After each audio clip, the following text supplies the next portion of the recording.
This is the Sunday Business Page with Jon Delano. Good morning, I'm Jon Delano. Welcome to another edition of the Sunday Business Page. And our very special guest today is the author Joe Mull, who has just written a fascinating book called Employalty. Joe, hold it up. How to Ignite Commitment and Keep Top Talent in the New Age of Work. Absolutely fascinating book, Joe, and welcome to the show. Good to have you here. Thank you, Jon. It's great to be with you. So I know you're local to Pittsburgh. That's great. So you know a lot about our companies in this region.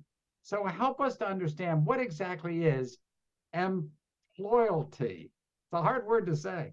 Yeah, it takes a little practice. Yeah. And in a way, we're sort of playing a trick on readers because you hear the word employalty and you think it means employee loyalty.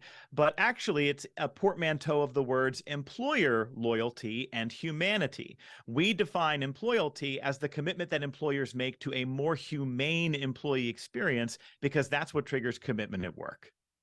So the bottom line is that it's not so much the loyalty of the worker to his boss or his company, but the reverse of that. How is the company, how is the management of a company working to really maintain worker happiness? Is that what it's all about? Well, when you spend some time to understand the psychology of commitment, right? We kind of want commitment more than happiness. If you have commitment, happiness is sort of baked in there. There's a lot of people who are completely happy to come to work and do the minimum and collect a paycheck. So that's not necessarily the goal. But in order to get employees to demonstrate commitment at work, we as employers have to demonstrate a commitment to them. And that starts with treating them as a fully formed human being with needs and wants and a life outside of work, and not just as a commodity that we view just through the tasks and the duties of their job. I think most people would say that in today's environment, we are being asked to do more with less time, faster, and not necessarily the financial reward that we would deserve. Is that a fair assessment of what's going on in the American economy? Yes, and especially for workers in the bottom half of the org chart. And we've seen this over the course of the past couple of decades.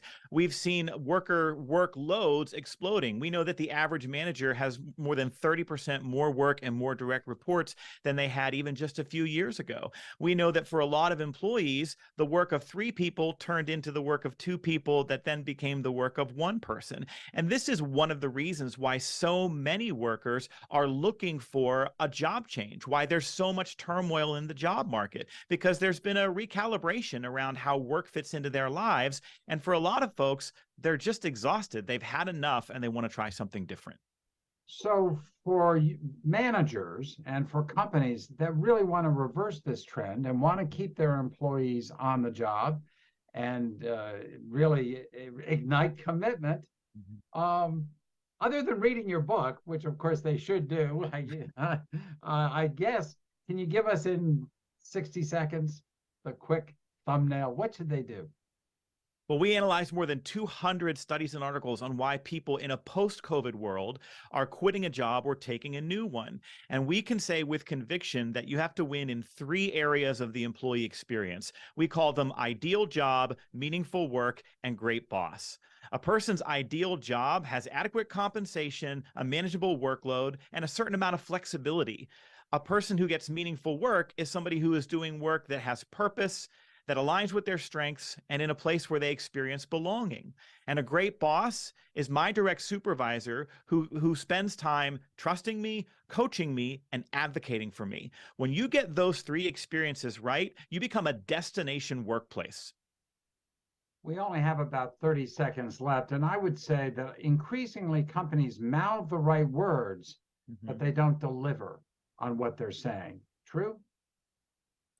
True to an extent, and you know that if you are hiring people and making promises about the employee experience that you're going to create, and then you're still experiencing churn or turnover after they've onboarded. We are seeing this in some folks where they're boomeranging back to old employers because of those unkept promises. So it can't just be lip service. You have to do the work around those 3 areas we just talked about. Well, Joe Mull, the author of Employalty, a great new book that really I encourage folks to read. Thank you, sir, very much for spending time with us today. I do appreciate it. Thanks, Jon. And thank you for watching this edition of the Sunday Business Page. Have a great Sunday, everybody.